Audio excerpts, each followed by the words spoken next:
And so the next question is around, how do I stay steady when my personal life is blowing up?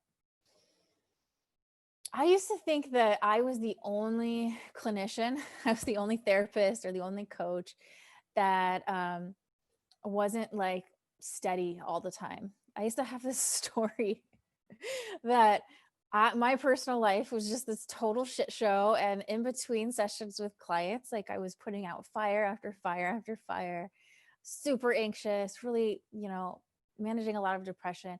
Somehow I managed to show up for my sessions actually really beautifully.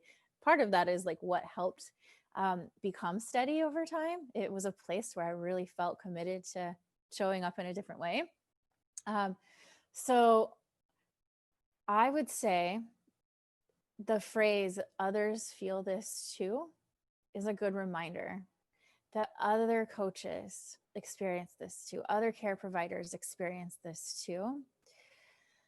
To remember that you're human, that these experiences are just moving through you.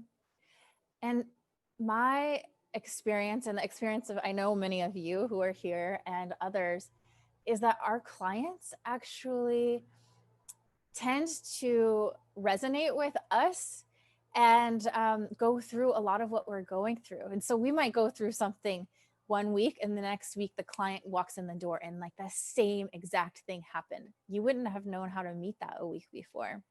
And so I really try to remember that this is part of the medicine that I bring, is if I can be with the storms that arise, knowing that it's part of the humanness that's in me, knowing that I'm still on my healing path.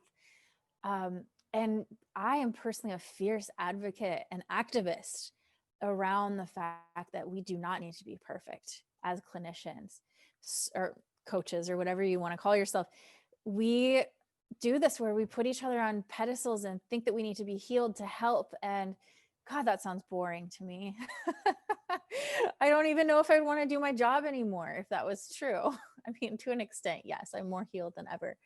But it's material for continuing to be committed to this healing path. And as much as possible, when the storms are here and when we're not feeling steady, grounding into the resources we have available to us externally and internally. Can I feel my feet? Can I feel the back of my body? We can all do this right now. Can I feel my breath when I'm in sessions? When I feel my attention wandering, can I place a hand on my belly or my heart, even in the presence of a client?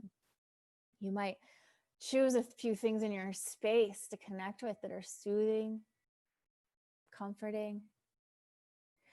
Last winter, when I was shattering through a series of events around health and love, all of it, which is all better now, I held a candle in my hands between my computer and myself.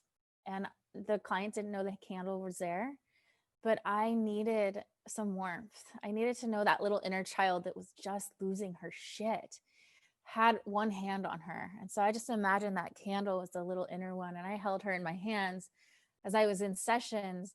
And it gave me the ability to just know that she was being cared for.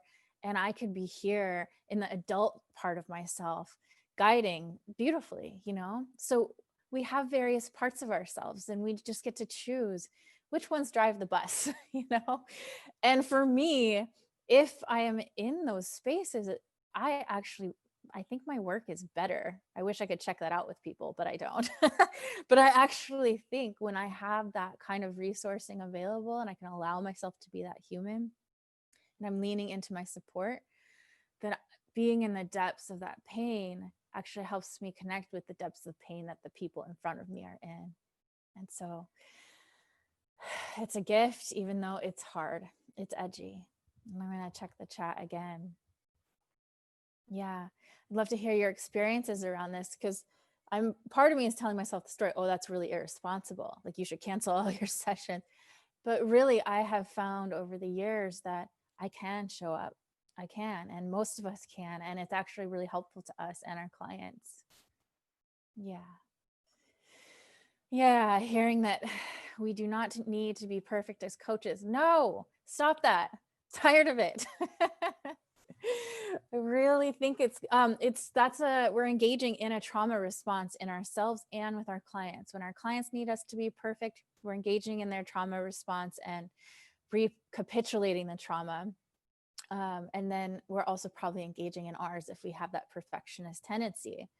So let yourself be messy. We can always make repairs. We can always clean it up.